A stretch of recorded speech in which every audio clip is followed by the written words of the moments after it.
Assalamualaikum warahmatullahi wabarakatuh. Baik, perkenalkan saya Rian Setiawan, mahasiswa Pendidikan Fisika angkatan 2022 dengan NIM F1051221013. Di sini saya akan menyampaikan mengenai hasil kerja saya terkait uji T2 sampel independen menggunakan SPSS. Sebelum melakukan uji hipotesis, kita akan melakukan uji prasyarat. Nah, uji prasyarat terdiri dari dua.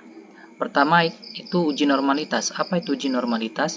Uji normalitas adalah bagian dari ilmu statistika yang digunakan untuk menguji apakah data yang digunakan mempunyai distribusi yang normal atau tidak, agar dapat dipakai dalam statistik parametrik.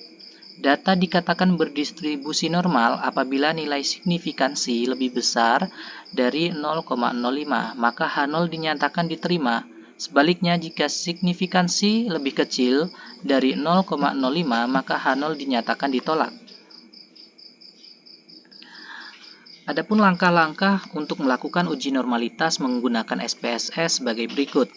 Pertama, buka program SPSS dan masukkan data Anda ke dalam spreadsheet. 2. Pilih menu analis di bagian atas jendela SPSS, lalu pilih deskriptif statistik, dan kemudian pilih explore. 3. Setelah muncul jendela explore, pilih variabel yang ingin diuji normalitasnya pada kolom dependent list. 4. Pilih plots pada jendela explore, kemudian pilih normality plots with test. 5. Pilih lanjutkan pada jendela plot, lalu klik OK pada jendela jelajahi. 6. SPSS akan menampilkan output dari uji normalitas, termasuk grafik normalitas dan nilai signifikansi untuk masing-masing uji normalitas yang dilakukan. 7. Interpretasikan hasil uji normalitas dengan melihat nilai signifikansi. Jika nilai signifikansi kurang dari 0,05, maka data dianggap tidak berdistribusi normal. Sedangkan jika nilai signifikansi lebih besar dari 0,05, maka data dianggap berdistribusi normal. Nah, selanjutnya apa itu uji homogenitas? Uji homogenitas adalah prosedur statistik yang digunakan untuk menentukan apakah beberapa kelompok data memiliki varian yang sama atau homogen. Uji ini penting dalam analisis statistik, terutama ketika kita hendak melakukan analisis varian atau ANOVA, atau uji hipotesis, karena asumsi dasar dari beberapa uji statistik adalah bahwa data berasal dari populasi dengan varian yang sama. Jika hasil uji homogenitas menunjukkan bahwa varian antar kelompok tidak berbeda secara signifikan, maka data dianggap homogen dan kita dapat melanjutkan analisis dengan asumsi bahwa perbedaan yang terdapat di antara kelompok bukan karena perbedaan varian, tetapi karena faktor lain. Adapun langkah-langkah untuk melakukan uji homogenitas menggunakan SPSS sebagai berikut. 1. Buka file data yang akan dianalisis pada software SPSS. 2. Pilih menu analisis di bagian atas layar dan pilih Compartments.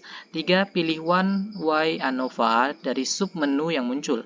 4. Pada jendela One Way ANOVA, masukkan variabel yang ingin dianalisis ke dalam kotak dependent list. 5. Klik tombol Options dan pastikan bahwa opsi deskriptif dan homogeneity of variant test dicentang. 6. Pilih salah satu dari 3 tes homogenitas yang tersedia, yaitu Leven test, Brown-Forsyth test, atau Woolley test. Secara default, Leven test dipilih. 7. Klik Continue dan OK untuk menampilkan output hasil analisis. 8. Cari bagian Test of Homogeneity of Variance pada output hasil analisis untuk melihat hasil uji homogenitas. Pada bagian ini, SPSS akan menampilkan nilai uji statistik, nilai P, dan rasio varian antara kelompok yang diuji. Setelah melakukan uji prasyarat, selanjutnya kita akan melakukan uji hipotesis. Uji hipotesis adalah prosedur statistik yang digunakan untuk menguji kebenaran suatu klaim atau dugaan tentang suatu populasi berdasarkan sampel yang diambil. Dengan kata lain, kita akan mencoba menjawab pertanyaan penelitian yang telah kita rumuskan sebelumnya. Uji hipotesis yang digunakan pada penelitian ini yaitu uji T2 sampel independen, karena sampel yang digunakan tidak saling berhubungan Artinya sampel yang digunakan pada kelas eksperimen berbeda dengan sampel yang digunakan pada kelas kontrol. Jika nilai T hitung lebih besar dari T tabel, maka hipotesis diterima. Jika nilai T hitung lebih kecil dari T tabel, maka hipotesis ditolak. Langkah-langkah untuk melakukan uji T2 sampel independen menggunakan SPSS sebagai berikut. 1. Pilih menu analisis, 2. Pilih bandingkan rata-rata, 3. Pilih uji T sampel independen, 4. Pilih satu atau beberapa variabel uji dan pindahkan ke daftar variabel uji. 5. Pada kotak grouping variabel, masukkan variabel yang membedakan kedua kelompok yang dibandingkan. 6. Klik tombol Define Group dan masukkan nilai yang mewakili kelompok yang dibandingkan.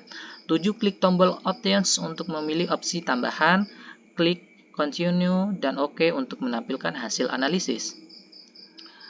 Baik, di sini adalah contoh uji T2 sampel independen dari skripsi yang saya ambil. Judul skripsi, pengaruh model pembelajaran Think, Pair, Share terhadap kemampuan menganalisis soal dalam pembelajaran fisika peserta didik kelas 10 MAN 1 Bulukumba. Rumusan masalah. 1. Bagaimana kemampuan menganalisis soal peserta didik yang diajar menggunakan model pembelajaran TPS pada kelas 10 di MAN 1 Bulukumba. 2. Bagaimana kemampuan menganalisis soal peserta didik yang tidak diajar menggunakan model pembelajaran TPS pada kelas 10 di MAN 1 Bulukumba. 3. Apakah ada perbedaan kemampuan menganalisis soal peserta didik yang diajar dan tidak diajar menggunakan model pembelajaran TPS pada kelas 10 di MAN 1 Bulukumba? Selanjutnya adalah hipotesis.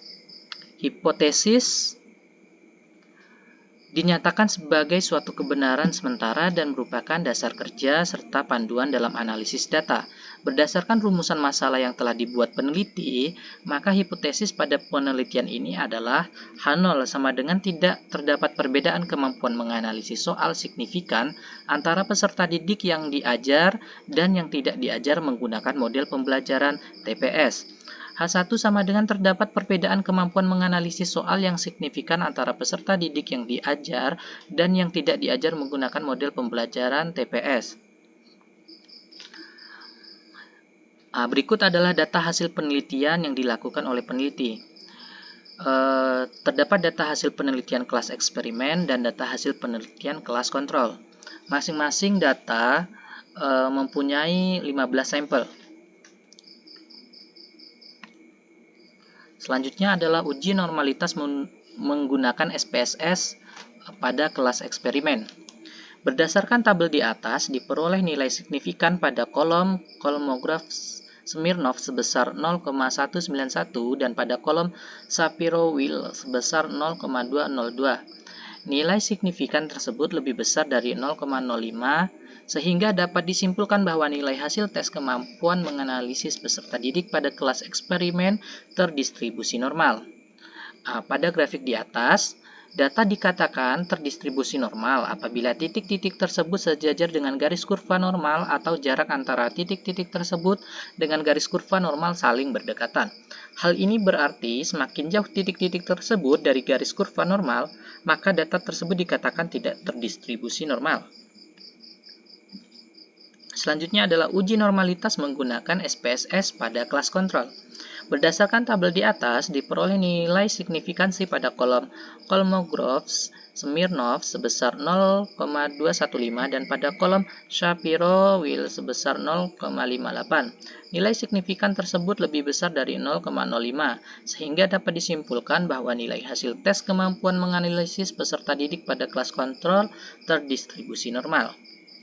Setelah melakukan uji normalitas, selanjutnya kita akan melakukan uji homogenitas menggunakan SPSS. Uji homogenitas yang digunakan pada penelitian ini yaitu uji analisis varian, karena jumlah sampel yang digunakan pada kelas eksperimen dan kelas kontrol sama dengan taraf signifikansi 0,05. Suatu data dikatakan homogen apabila nilai signifikansinya lebih besar dari 0,05.